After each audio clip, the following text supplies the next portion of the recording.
And I am reading the verse below one first, Surah Al-Ahzab 33 and Ayah 59. Ya ayyuhan nabiyyu qul li azwajika wa banatika wa nisa'il mu'minin yudnina alayhinna min jalabibihinna dhalika adna an yu'rafna fala yu'dhain wa kana Allahu ghafurur rahima. O Prophet, say to your pairs of wives and your daughters and the women of the believers that they should make a base from their gowns on them. This base is made so that they are identified, recognized, and they will not be hurt or teased. And Allah is forgiving, compassionate. Now in this ayat, Allah is addressing to the Prophet. Ya ayyuhan Nabi. The Prophet is addressed, and Allah says, Qul li azwajika, say to your pairs or wives, and your daughters, and the women of the believers. These three categories are mentioned. First is the Prophet wives. Second is the daughters of the Prophet. Third is the believing women. There are three different categories.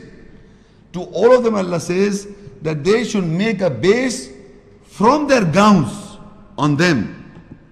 By wearing a gown, they should make a base. Base means foundation, or you can say like a degree.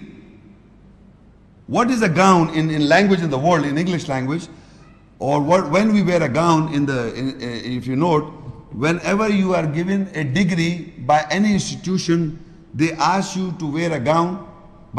Then that wearing a gown is an identification that you have attained that degree. Similarly, Allah, we have already discussed the coverings, we have already discussed the exposed parts, but wearing a gown is an identification of the believing woman, is an identification of the Prophet wives, is an identification of the Prophet's daughters. And they can only be identified if their face is open and exposed. That this is the wife of the Prophet, this is the daughter of the Prophet, and this is the woman of the believer. So now, and the gown is an identification. It is not a covering. I told you before, we know the exposed parts. We have discussed the hidden parts.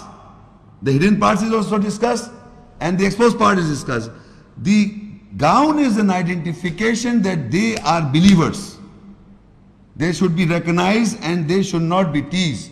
And Allah is forgiving and compassionate. So now we come to know what is a gown. It is not a covering. Clothes, women and men, you people are wearing clothes. That means you are already covering yourselves. You are already in hijab, meaning you have made this clothes as a barrier between you and me. I am wearing clothes, this is a barrier between me and you. But my some exposed parts and parts are there. Your exposed parts are there.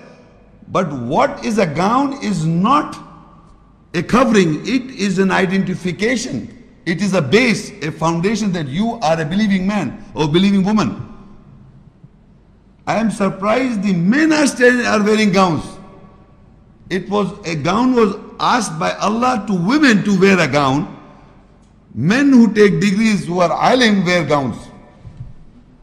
The same gown is Allah is asking women to wear, and that gown is been asked by Allah, and Allah is giving the order or giving this base to women to wear it, so that they are recognized or identified. Nowhere in the Allah says in the Quran that men should wear gowns. So it is women, and remember, it is not, again I am repeating twice or thrice, it is not a covering, it is an identification. A gown is an identification that they are Prophet wives, they are not ordinary wives, they are Prophet's daughters, they are not ordinary women, they are the women of the believers, and they are recognized. A gown is a recognition. In Arabic, ذَلِكَ أَدْنَا أَن يُعْرَفْنَا. That is, the base is to be identified or recognized. It is made so that they are identified or recognized, and they will not be hurt or teased. And Allah is forgiving and compassionate.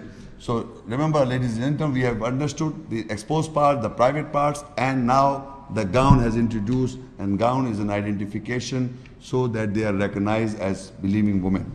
Now I would like to have a comparative view with few verses where, according to the Bible, the Jews and the Christians' faith, where the veil is also mentioned in the Christian Bible. Then we will read what the Quran says about the hijab or the veil of men. But first we read what is the hijab, veil of a woman in the Bible. Page number 15 and 16. According to Good News Bible, Jews and Christians' faith, 1 Corinthians 11 and verse 5. And any woman who prays or proclaims God's message in public, worship with nothing on her head, disgraces her husband. There is no difference between her and a woman whose head has been shaved. You look here very carefully, the headgear comes. The headgear. Any woman, this is a biblical law for the Christians and the Jews, and you will look the nuns. Nuns and the sisters in the Christian world wears a headgear. Wears a headgear.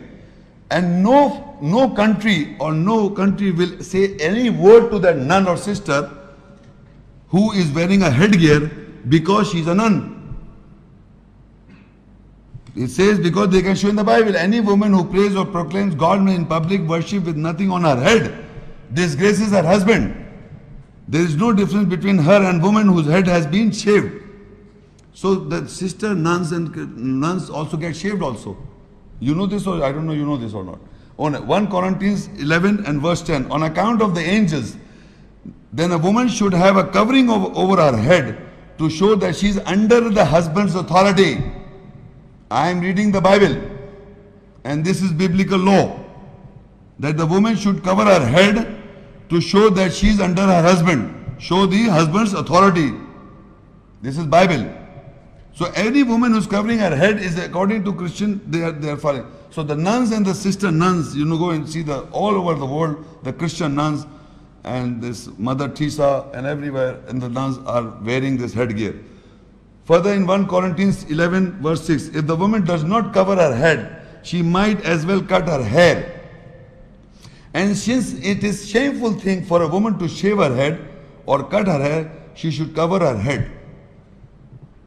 If she feels shameful, then she should cover her head. First of all, she does not. If the woman does not cover her head, she might as well cut her hair. And say it is shameful, then for a woman to shave her head or cut her hair, she should cover her head. If the woman feels shameful when she has shaved her head and feels shameful, she should cover her head. And further, 1 Corinthians 11 verse 15, but for a woman it is a thing of beauty, her long hair has been given to her to serve as a covering. You know this long hair business? Women should have long hairs. Where did you get the idea? Bible says women should have long hairs, big long, and mine one is more bigger than yours, and this line silky hairs, big long hairs. Allah says, but Allah says, Bible says, but for a woman it is a thing of beauty, her long hair, and has been given to her to serve as a covering. They can cover themselves by big hairs. You understand this? So this is a comparison that headgear is a biblical or a Christian or a Jew belief, and it is practiced by the nuns and the Jewish religious women. Don't forget to like this video and subscribe to Muhammad Sheikh's channel. Please click the bell icon so that you may receive timely notifications of our upcoming videos.